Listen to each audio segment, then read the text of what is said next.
When you look at a blank HTML page in Design View, you might be tempted to think of it as an empty canvas on which to draw your dream design. It's a nice thought, but it doesn't work that way. Although Dreamweaver creates the HTML code for you, you need to understand what the code is for and how a page is structured. It's not as difficult as it sounds. If you'd like to follow along, open a blank HTML page in the document window. Alternatively, just sit back and watch. I'm going to open Split View by clicking the Split button at the top left in the document toolbar, and that opens Code View on the left and Design View on the right. Design View is blank, but as you can see, on the left-hand side, Dreamweaver has been busy on your behalf creating some basic HTML code. The code on the first line is what is known as the doc type. This tells the browser to expect an HTML page and to style it correctly with CSS if any styles have been added.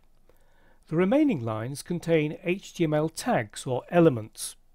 HTML tags consist of the tag name wrapped in a pair of angle brackets. This first HTML tag on line 2 is actually called HTML.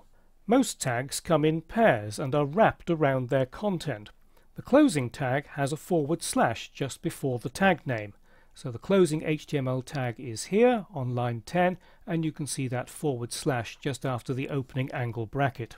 So the whole of a web page is wrapped in a pair of HTML tags. The first element inside the HTML tags is the head section of the page.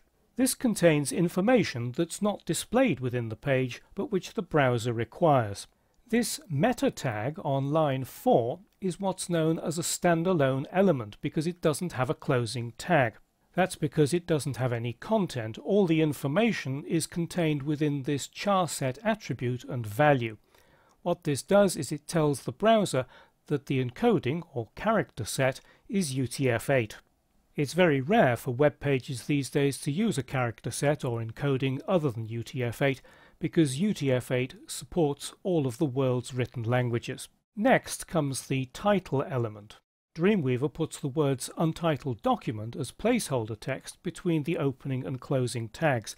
The value of the title element is displayed in the browser's title bar or in the tab of a tab browser. And search engines also use this value when displaying results, so it's important to replace this placeholder text with something brief but meaningful. A typical web page contains a lot more information inside the head section. For example, when you attach an external style sheet to a page, Dreamweaver adds the relevant information inside the head. After the head section comes the body. This is where all the content that you want displayed goes. Notice that if I click into Design View, my cursor is flashing at the top left here, and between the opening and closing body tags we've got what is known as the insertion point. This indicates where anything that you insert in Design View will be inserted in the code. So if I start typing here, you should see something between the two body tags. But if I go into Code View and type something after the body tag, and then click back into Design View, that world is not displayed. So you need to be very careful if you're copying and pasting code from another page. If you put anything outside of the body, it won't be displayed in your web page. So this is the basic skeleton of every HTML page. It begins with a doc type, then everything is wrapped between HTML tags. You have a head section and a body section. A web page should only ever have one set of each: HTML, head and body tags. The head contains the page title and other information used by the browser, and the body contains the text and images displayed in the page. But if anything goes outside of the body tag, it's not displayed.